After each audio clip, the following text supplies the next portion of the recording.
Merhaba arkadaşlar. Ben Nehir. Bugün Shopkins seri 2 paketini açacağız. Gördüğünüz gibi.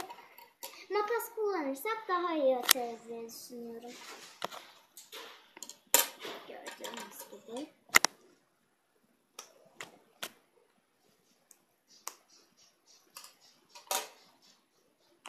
Şuradan hafif bir tane açtım.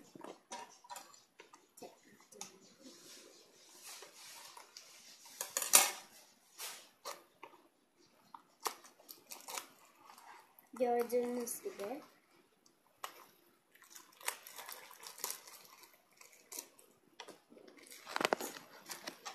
Kenara koyalım.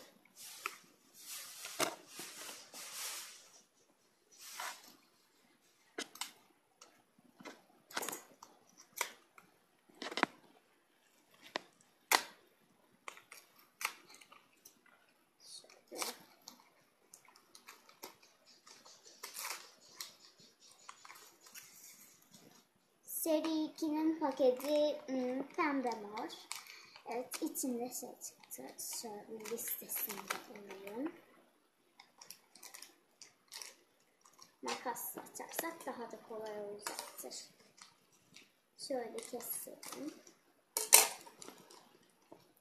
Gördüğünüz gibi. Ayakkabı cici gece. Çok güzel değil mi?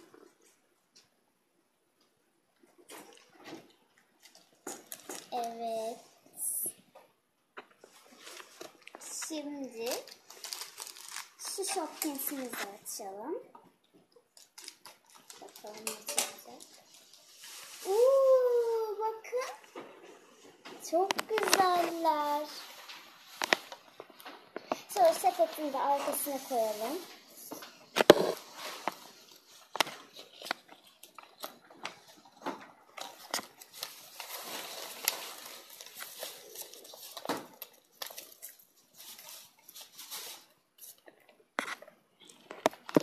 Gördüğünüz gibi kataloğunu da biraz bakalım, göz atalım. Küçük olsa da şuradan başlayarak.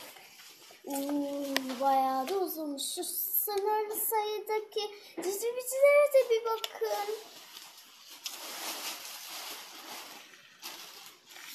Hepsi harika.